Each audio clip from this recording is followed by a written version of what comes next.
Sir आपका हमारे channel में। जी, आपका भी स्वागत है। अपना परिचय हमारे दर्शकों को दीजिए। मेरा नाम शब्बीर मंसूर है। मैं 94 में बीपीएससी द्वारा बहाल हुआ हूँ और तब से मैं अभी तक शिक्षा विभाग में कार्य कर रहा हूँ और मुझे बड़ा हर्ष हो रहा है इस विभाग में काम करते हुए। और मेरा बेसिक एजुकेशन गांव से ही हुआ, भगवान दत्त यादव उच्च विद्यालय पहदी बेला से। मैं 1983 में मैट्रिक पास किया। उसके बाद मैं दरभंगा से सीएम साइंस कॉलेज से आईएससी किया और मिथिला यूनिवर्सिटी से मैंने एमए किया। और क्या बचपन से ही था जो हमको शिक्षा के क्षेत्र में जाना है, शिक्षक बनना है, प्रोफेसर बनना है? एक्चुअली में समाज में जो मेन हमारा देश पिछड़ रहा है उसका मेन कारण है एजुकेशन, शिक्षा। यहाँ जो है शिक्षा का बहुत कमी था, अब तो काफ़ी सुधार हो रहा है। सारे लोग नेता से लेके पढ़े लिखे पैसे वाले लोग भी शिक्षा पर ज़्यादा फोकस देते हैं, खर्च भी देते हैं, योगदान भी करते हैं। सरकार भी शिक्षा बहुत ज़्यादा खर्च करते हैं, लेकिन जो शिक्षित हैं वो अपने बच्चे को बहुत ज़्यादा शिक्षित बना लेते हैं कि गांव के सुदूर इलाके के जो गरीब गुरबा हैं और शिक्षित हैं वो अभी भी सही ढंग से शिक्षा को नहीं समझ पा रहे हैं। जिसके लिए जब आपकी शिक्षा हो रही थी उस समय आपको क्या क्या समस्या होती? उस समय तो हमारे यहाँ पहली समस्या था, हम लोग विद्यालय जाते थे तो हमारे पास भवन नहीं था। आपको हम लोग पेड़ के नीचे जो है ना बेसिक एजुकेशन लिया। वहाँ गुरुजी आते थे अपने से जो है ज़मीन पर जो है हम लोग जो है ना उसको सफाई करते थे। कभी कभी शनिवार को गोबर लेके जो है मट्टी लेके उसको अपने से हम लोग जो है लिपटे पोतते थे। बोरा पर बैठते, जिनको बोरा ने ज़मीन पर भी बैठते थे। वो आपको तख्ता का हम लोग को मिलता था, तख्ती मट्टी से हम लोग और बेसिक लिया। माने हम लोग का बेसिक प्राइमरी स्कूल में तो ये कुछ सुविधा आज जो गवर्नमेंट दे रहा है, जितना भी सुविधाएं वहाँ तो कुछ था ही नहीं। लेकिन गुरुजी सब बहुत पढ़ाते थे, बड़ी मेहनत से पढ़ाते, जो सत्य है। मैट्रिक आपने कब किया था, किस वर्ष? और मैं 1983 में मैट्रिक पास किया। फिर इंटरमीडिएट? हाँ, मैंने 1985 में पास किया। अच्छा जी। उसके बाद ये शिक्षा के क्षेत्र में जो आप आए हैं जी, उसकी शुरुआत कब हुई और कैसे हुई?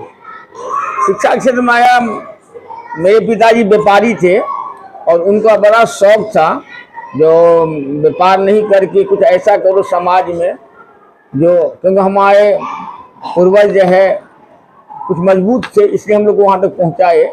और हमारे पिताजी भी पढ़े लिखे उस ज़माने के मैट्रिक थे, आपको पुराने ज़माने के, तो उन्होंने एजुकेशन को जो है ना प्राथमिकता को जानते थे। उन्होंने हम लोगों को फोकस किए कि अपने तुम राइज कर लिया, लेकिन समाज बहुत पिछड़ा हुआ है, कि समाज का बच्चा कैसे आगे बढ़ेगा। इसे उनका शौक था तुम शैक्षणिक माहौल में जाओ, शिक्षा के प्रति उन्होंने हमको जागरूक करवाए कि तुमको जो है पढ़ लिख के जो है एक बेहतरीन टीचर बनना है, जिससे जो है दूसरे को भी इसका लाभ मिल सके। और मैं बहुत प्राउड हूँ जो हमारे पिताजी का जो था, हम अपने काम से संतुष्ट हूँ जो मैंने वहाँ दिया।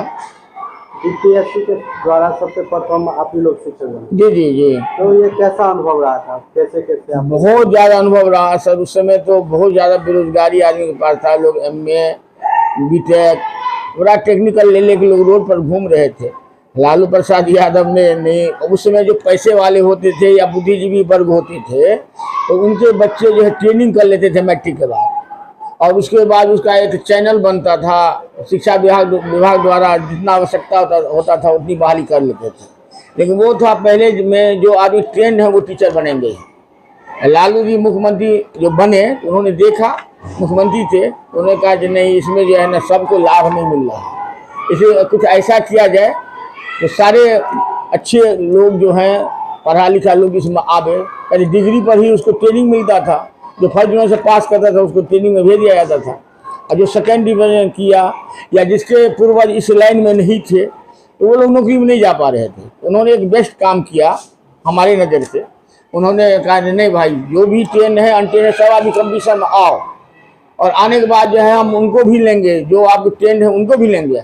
अगर अनट्रेंड में भी टैलेंट हैं उनको भी लूँगा। टैलेंटेड लोगों टैलेंटों के लिए उन्होंने बात किया। एक क्वेश्चन आ रहा है, 2 बार बीपीएससी है और उसके बाद शिक्षा मित्र की जो बहाली कर दी गई, तो इससे आप लोग कितना सोचते, कैसे काम करें? नहीं, ये तो वहाँ से जो है ना शिक्षा का एक तरह जो हरास हुआ, मैंने बहुत ज़्यादा हरास हुआ। वो जो है ना शिक्षकों के अभाव हो गया, शिक्षक बहुत जो है रिटायर हो गए थे, शिक्षकों की कमी हो गया था।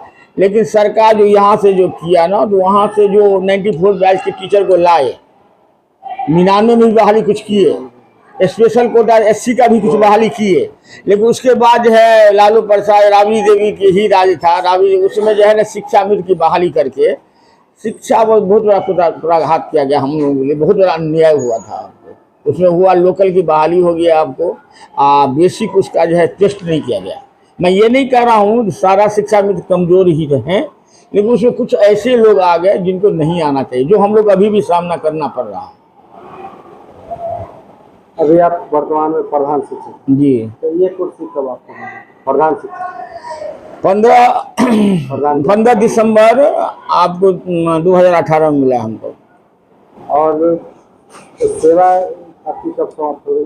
हाँ, 31/3/2027 को। वर्तमान में जो लोग आपको देख रहे हैं हमारे चैनल पर, उनको क्या आदेश देना चाहिए?